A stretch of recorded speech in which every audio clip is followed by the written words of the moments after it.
7वीं सदी में जब मुसलमानों ने बेतुल मकदस पर कब्जा किया, यह शहर इस्लामी शासन के तहत एक महत्वपूर्ण केंद्र बन गया। मुसलमानों ने पवित्र स्थलों की सुरक्षा की और ईसाई जायरीन को दर्शन की अनुमति दी, जिससे शहर में शांति बनी रही। सदियों तक मुसलमानों की सरकार मजबूत रही, लेकिन समय के साथ राजनीतिक हालात बदलने लगे। अब्बासी खिलाफत की कमजोरी, क्षेत्रीय मुस्लिम राज्य में बंटवारा और आंतरिक लड़ाइयों ने बेतुल मकदस के आसपास के क्षेत्रों को कमजोर कर दिया। यूरोप में इस दौरान राजनीतिक और आर्थिक संकट बढ़ रहे थे। गरीबी, बेरोजगारी और जमीन की कमी ने युवाओं को नए अवसर की तलाश पर मजबूर किया। इसी दौरान पोप अर्बन दूसरे ने 1095 में ऐतिहासिक भाषण में घोषणा की कि जो व्यक्ति क्रूसेड में भाग लेगा और मुसलमानों के खिलाफ लड़ेगा, उसके सभी पाप माफ होंगे। देउस वुल्ट यानी यह ईश्वर की इच्छा है, इस नारे ने पूरे यूरोप के युवाओं को पूर्व की ओर खींचा और क्रूसेड लाश्करों की राह आसान हुई। 1096 से 1099 तक पहली क्रूसेड अभियान में यूरोपीय सैनिकों ने बेतुल मकदस पर कब्जा किया और शहर में मुसलमानों, यहूदियों और कुछ ईसाइयों का बेरहमी से कत्ल किया।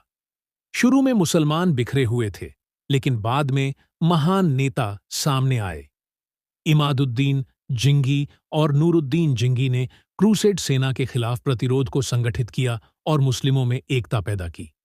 सबसे बड़ी और यादगार नेतृत्व आई सुल्तान सलाहुद्दीन अय्यूबी के रूप में। 1187 में हल्लीन की लड़ाई में उन्होंने क्रूसेड सेना को निर्णायक हार दी और बेतुल मकदस फिर मुसलमानों के कब्जे में आ गया। विजय के बाद सलाहुद्दीन ने आम कत्ल नहीं किया, बल्कि ईसाइयों को सम्मान के साथ जाने दिया, जो इस्लामी नैतिकता का एक अद्भुत उदाहरण बनी। बाद की क्रूसेड अभियान अपने लक्ष्य में सफल नहीं हो सके। यूरोपीय सेना थक चुकी थी और मुस्लिम साम्राज्य पहले अय्यूबी और फिर ममलूक शासन के तहत मजबूत हो चुका था। 1291 में ममलूक सुल्तान अशरफ खलील ने आखिरी क्रूसेड किले अक्का को जीतकर पूर्वी मध्य पूर्व से क्रूसेड शासन को पूरी तरह खत्म कर दिया। क्रूसेड युद्ध धर्म के नाम पर लड़े गए, लेकिन असल में ये शक्ति, राजनीति और धन की लड़ाइयां भी थीं। लाखों जानें गईं। यूरोप और मध्य पूर्व के बीच नफरत पैदा हुई, लेकिन मुसलमानों में एकता और मजबूत नेतृत्व भी उभरी। यह कहानी सदियों की लड़ाई और मानवता के लिए एक सीख देने वाली दास्तान है, जिसने दुनिया के नक्शे और इतिहास के पन्नों पर अपने निशान छोड़े।